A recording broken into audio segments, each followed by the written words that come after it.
Hey guys, Alex from 7th Hour Films back again with Delicious in Dungeon. Last time around we had, what was it? Egg and the Golden Country. So Kabru and Shuro made it back to the surface where the Island Lord was already being pressured by the elves to let them take control of the dungeon. However, Kabru insisted that they seal the dungeon and evacuate as many people as they can from it.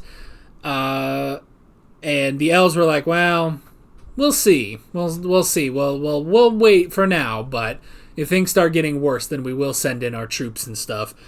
Meanwhile, Laios finally realized that he's not just hallucinating and he's actually seeing ghosts. He talked to them.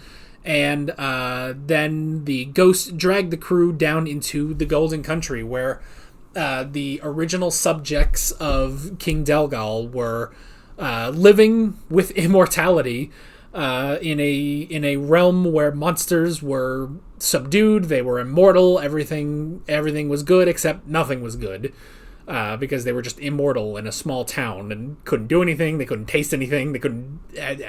They were losing themselves, basically. And they basically told the team of the prophecy and the prophesized hero, who would be Laios, the warrior with the winged sword, who would find his way to the Golden Country, which he is. He is a warrior with a winged sword, so yeah. And then after that, did they leave at the end? I can't remember where we left off. I think they were still, like, talking about it. Like, Laios was still thinking about, like, if he wants to, if he will accept being the chosen one, basically. So yeah. Very, very interesting stuff, though.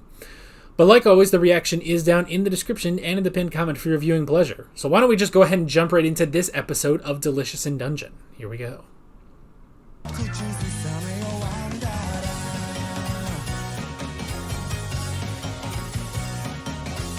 Oh, man. So that was... must have been a long time ago, though. Man. I love this fucking show because it can get so goofy and so serious at just the drop of a hat. Because it's like, we had that, this series, we're going to get into Senchi's backstory and stuff. And the thing that immediately preceded it was Skyfish and Chips. Really fucking stupid, but friggin' Izutsumi, eat the fucking skyfish. God damn it. Oh well, it doesn't matter. I mean, hey, that's technically not a monster. It is food, It was made of food, so it's like if you took mashed potatoes, formed it into a mashed potato snowman with sticks of broccoli at the sides for arms, and then, like, I don't know, green beans or something as the eyes. And then you're just like, oh, well, I don't want to eat it. It was a creature. And it's like, it wasn't. I guess if that then got up and started dancing around, the, hello, my baby, hello, my... Like, if it started doing that and then you tried to cook it again, maybe, but... yeah. This show could be so fucking stupid, but I love it. I love, too, that Marcel, because that was her familiar, That was her familiar. It died a hero. That I was just like, well, might as well eat it. Fucking Thistle. That is absolutely the name of a fucking court jester. That's interesting, too, that it's like, oh, he wasn't always a mage. He was just like a jester that grew up with Delgal, but then pretty much once Delgal's father, died so suddenly, then they kind of panicked, and Thistle started learning magic with the intent of immortality, which, I mean, I guess he succeeded, but then you know what? He doesn't know that Delgal is gone now. That's the thing. They've been looking. He has the red dragon now, Fallon, looking for King Delgal. He thinks he's just hiding in the dungeon. It's like, no, he's not. He doesn't know that Delgal is dead and gone. All he knows is that they helped him escape the town. He doesn't really care about the others, you know? He doesn't really care about the others, even Delgal's grandson. All he cares about is his best friend, basically. And he'll execute anyone who gets in the way. Jiminy, this dude is... Well, he's mad. He is a mad mage. Good grief. I don't know, man. What did he find? How long ago was that then? Because it seemed to be as like, oh, it's when Senshi was a kid and he looked like fucking Steven Universe. But it's just like, that must have been a long time ago. But they said the dungeon is only... They've only known about the dungeon for 6 years. So... I don't know, we'll have to see more. We'll have to see more next week. Oh boy. I don't know, man. I don't know. I mean, interesting stuff. We now have a new goal of, like, we have to find the winged lion, because that can potentially subdue the Mad Mage's power. So that's at least good. That's at least good that we have... Because, like, as it stands right now, I don't really see how we can defeat the Mad Mage, but... get the lion. Get, Kiro.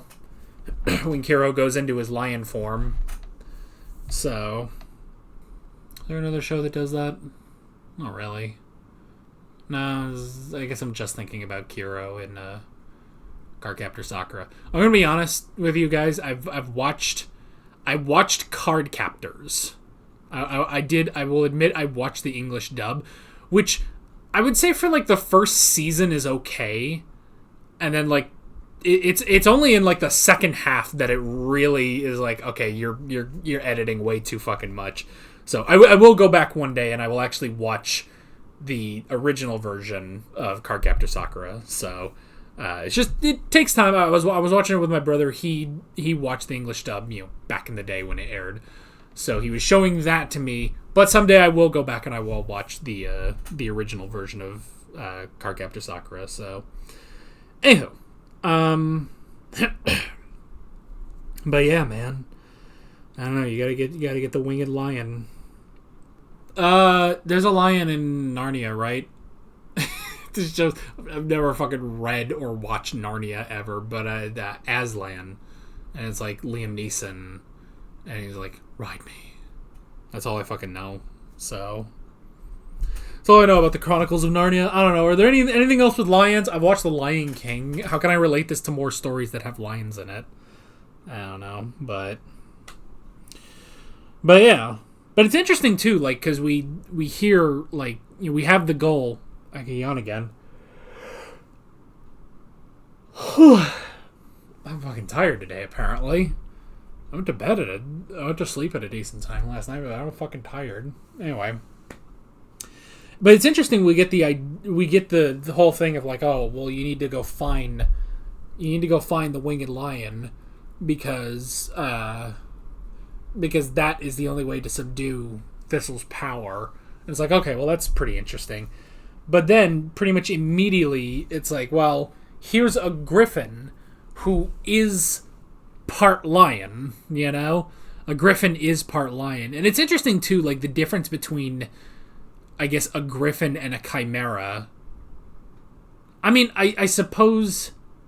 Well, I guess there's the question, like, would a Griffin be, like, a natural Chimera, And, I mean, you could say the same thing about a Basilisk, and a Cockatrice, where it's like, well, they have, part of them is a chicken, part of them is a snake, And here, it's like, well, the Griffin is, the front half, basically, is an eagle, essentially. Got the head, you got the wings, you got the talons, but the back is a lion.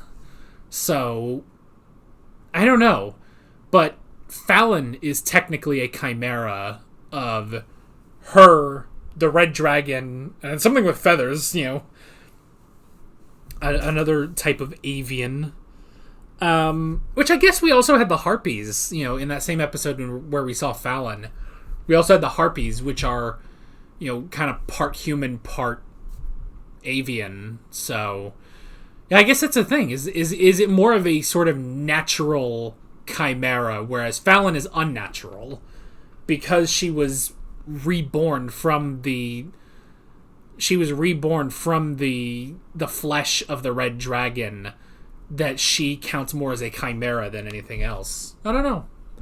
It's an interesting thing. It's a very interesting thing. So, but yeah. And I like Marcel, coming up with the idea of the familiar and stuff, and, making the little goofy bird, and then Laios just being so disappointed. He heard we're making a monster, and it is the most disappointing thing to him. And I liked too, though, that it's he tries to make it all scary and cool, like a little dragon, basically.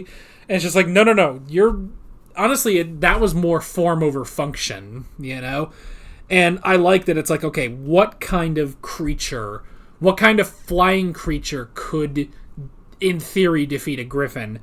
And you just have to go with the fastest thing, basically, in existence, which is a skyfish. Which, man, I really didn't fucking know about these skyfish until recently. All these fucking anime keep bringing it up, First there's the skyfish episode of JoJo. Then, on Yu-Gi-Oh! Go Rush, there's this private investigator kind of guy, or this informant type character, but he's an alien, and he's just a mass of a bunch of skyfish, basically. And now we have here, and it's just but that makes sense, That actually does make sense. Now I gotta fucking look it up. I gotta actually look up fucking skyfish. In cryptozoology and ufology, rods, also known as skyfish, air rods, or solar entities, are elongated visual artifacts appearing in photographic images and video recordings.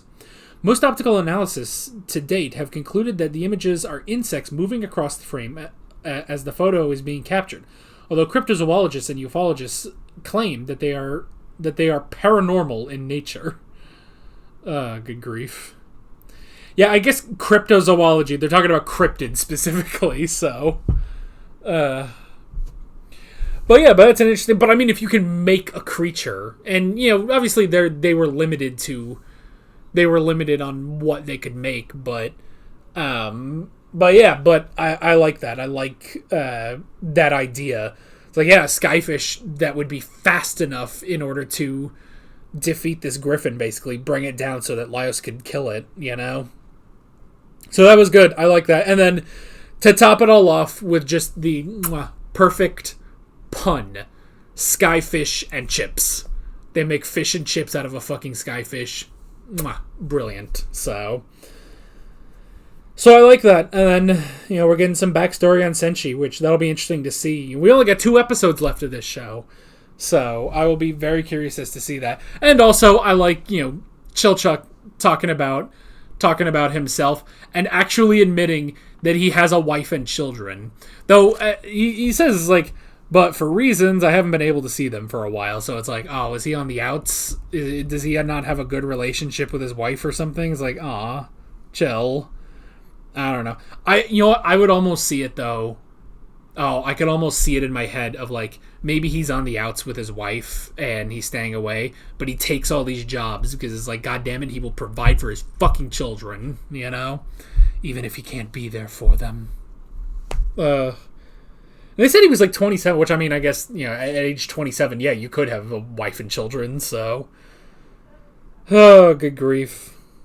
But yeah, what's the rest of Senshi's backstory? I'll be very, very curious. We'll have to see next time. But that is basically it. With all of that being said, I'm Alex from 7th Hour Films, and I will see you guys next time. Take care.